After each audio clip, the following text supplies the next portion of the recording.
आज चर्चा का विषय है तिरहुत उपचुनाव। तारीख है 6 दिसंबर। आप जानते हैं कि देवेश बाबू के सांसद बन जाने के कारण तिरहुत स्नातक का हुआ है उपचुनाव, जिसमें 1,54,800 कुछ मतदाता हैं। इसमें जो आंकड़ा आ रहा है 80,000 के आसपास हुआ है मतदान।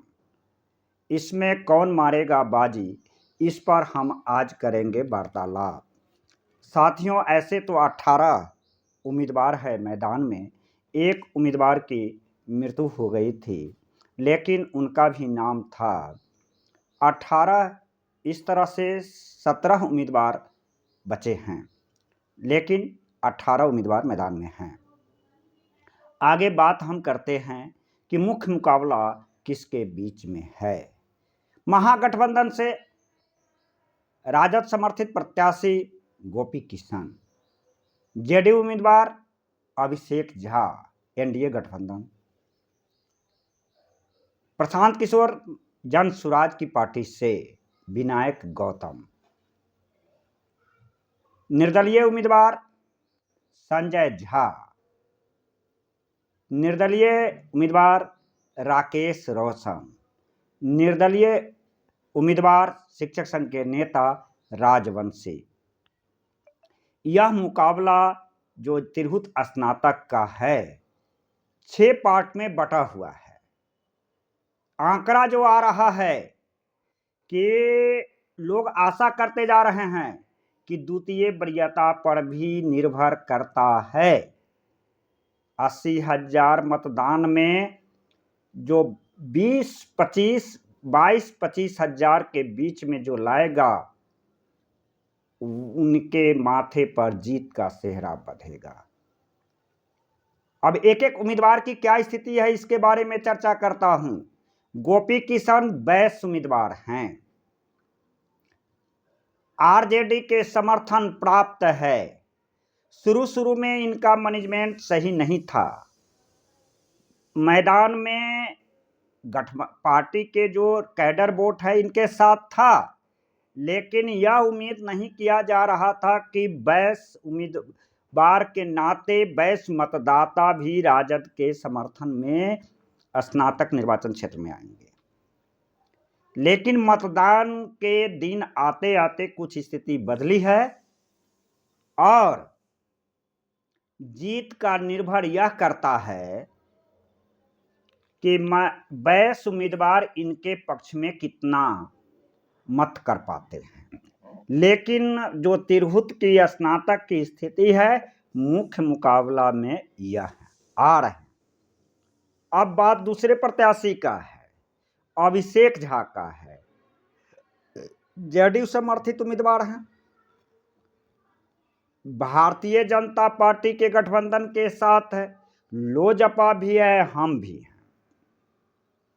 लेकिन इन्हें करना पड़ा है भीतरघात का सामना, चूंकि देवेश बाबू के सीट से रिक्तियां खाली है और देवेश बाबू के उम्मीदवार हैं। जेडीयू के जो राज्यसभा सांसद रामेश्वर जी थे, भूतपूर्व सांसद सुनील कुमार पिंटू और राम कुमार शर्मा जी, ऐसे तो रूनीसैदपुर के विधायक पंकज मिश्रा जी, लेकिन उनके जमात का वोट किनके साथ गया है? जेडीयू अपनों ने ही लूटा, गैरों में कहां दम था, किश्ती वहीं डूबी थी जहां पानी बहुत कम था। जेडीयू की जो स्थिति है अपनों से परेशान है। भीतर खाने की जो बात आ रही है कि जेडीयू के कार्यकर्ता उहापोह की स्थिति में बने, लेकिन देवेश बाबू को 2 बार निर्दलीय जीते, 2 बार पार्टी में जीते, क्या यह कायम रह पाएगा? इसमें कुछ संशय बनी हुई है और मुख्य मुकाबला अभिषेक झा और राजद प्रत्याशी के बीच बनती नजर आ रही है। लेकिन जेडीयू के भीतर घाने और भारतीय जनता पार्टी लोजपा समर्थन के कार्यकर्ताओं की आंतरिक विरोध के कारण पिछड़ती हुई स्थिति नजर आ रही है, ऐसा सर्वे रिपोर्ट कह रहा है।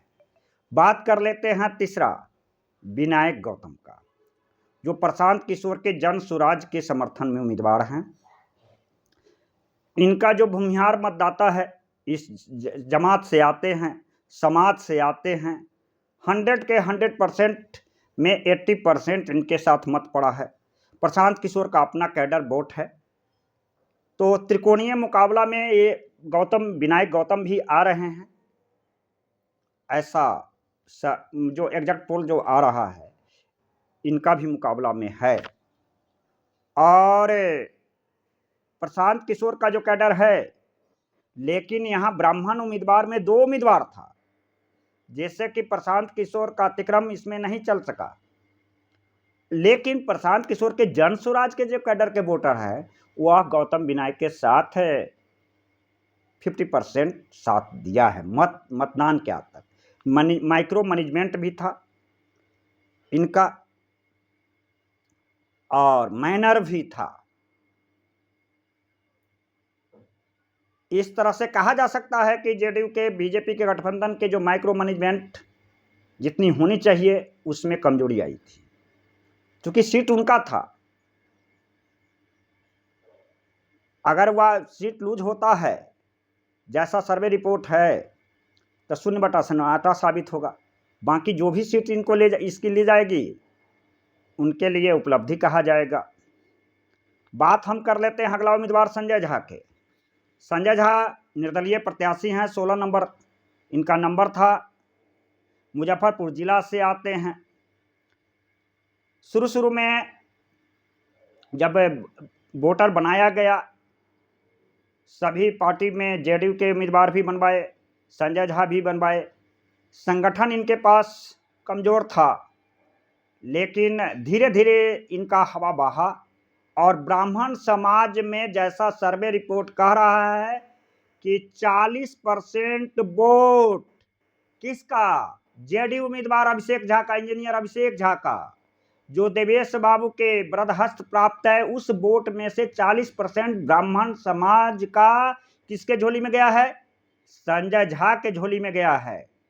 विनायक गौतम को भूमिहार समाज का वोट 80% गया है, किसकी झोली में गया है, विनायक गौतम में गया है। किसका वोट गया है, जेडीयू का वोट गया है। जो विगत में 1-2 चुनाव को छोड़ करके राम कुमार जी खड़ा थे, और एक बार बाद में एक बार देवेश बाबू को 80% वोट पड़ा था, यह वोट विनायक गौतम के खाते में चला गया। संजय जी 40% ब्राह्मण समाज का ले गए। बाकी संजय झा अन्य कास्ट का भी वोट लिए हैं। इस तरह से चतुष्कोणीय मुकाबला गोपी किशन, विनायक गौतम और अभिषेक झा इंजीनियर और संजय झा के बीच है। 1 नंबर की लड़ाई, 2 नंबर की लड़ाई विनायक राजद उम्मीदवार और अभिषेक झा के बीच चल रहा है। 2 और 3 नंबर की लड़ाई विनायक गौतम और संजय झा के बीच चल रहा है। आगे हम बात करते हैं 5वां और 6ठे की लड़ाई किसके बीच है। राजवंशी शिक्षक संघ के नेता थे, शिक्षक की लड़ाई लड़ते थे। शिक्षक जमात जो इनका है, प्लस बेस वोट, राजद के जो बेस वोट है, उस वोट में से राजवंशी उम्मीदवार को सेंधमारी किया है और उनका वोट ट्रांसफर किया है। बाकी शिक्षक का, राजवंशी जी ऐसे उम्मीदवार हैं जिनका मत जो मिला है जाति धर्म और उससे ऊपर उठ करके शिक्षक जमात का भी वोट मिला है। हाँ, मैनेजमेंट इनका कमजोर था। कैंप विभिन्न प्रखंडों का जब अवलोकन आ रहा है, मैं जो हमारे साथ संवाद कायम हुआ है, उनमें इनका कैंप नहीं था। हमको जो कैंप मिला विभिन्न प्रखंडों में, विनायक गौतम का मिला, जन स्वराज का कैंप मिला, संजय झा का कैंप मिला और राजद का कैंप मिला, जेडीयू का कैंप मिला, और भीड़ की स्थिति से देखते हुए मैंने अवलोकन करवाया है। ऐसी स्थिति में लगता है राजवंशी और एक राकेश रोशन जो राजपूत समाज से आते हैं, पांचवा, छठा, चौथा की स्थिति पाने की लड़ाई में है। इस तरह से तिरहुत स्नातक क्षेत्र का निर्वाचन हो चुका है। भाग की पेटी में फैसला बंद है। 9 दिसंबर को गिनती होगी और भाग का फैसला हो जाएगा।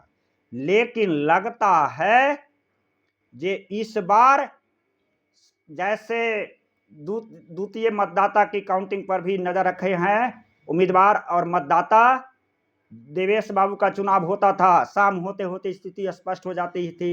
1 नंबर में देवेश चंद्र ठाकुर, यह स्थिति कहना मुश्किल है। इस बार संशय की स्थिति बना हुआ है। जीत आते आते तक चुनाव के दिन तक ही स्थिति स्पष्ट हो पाएगा। लड़ाई 6 उम्मीदवार मैदान में हैं, एक सीतामढ़ी से भी हैं, और तो इस तरह से स्थिति संशय बनी हुई है। जो उम्मीदवार 25,000 मत ले आएगा उसको जीत की सिहरा बनेगा। देखते रहिए, आप जुड़े हुए हैं जीएम एजुकेशन में। आने वाली स्थिति स्पष्ट करेगा कि एक एक चैनल 1 से 1 to 6 में जो 6 उम्मीदवार हैं कहां पर पहुंच पाते हैं। यह बात निर्भर करता है कि जीत दिलाने में, राजनीतिक पहचान बनाने में। साख प्रशांत किशोर जी का 4 उपचुनाव में अधिक मत की प्रतिशत लाते हुए भी सीट नहीं जीत सके थे। क्या इसमें बच पाएगा साख? देवेश बाबू का बच पाएगा? इंजीनियर अभिषेक झा का बच पाएगा? या गोपी किशन का परचम फहराएगा? निर्दलीय उम्मीदवार भी झोली को झपट लेने की तैयारी में है। संजय झा, देख रहा हूं 9 दिसंबर का भाग का पेटी खुलता है और जीत का सेहरा किसके माथे पर तिलक लगता है। धन्यवाद।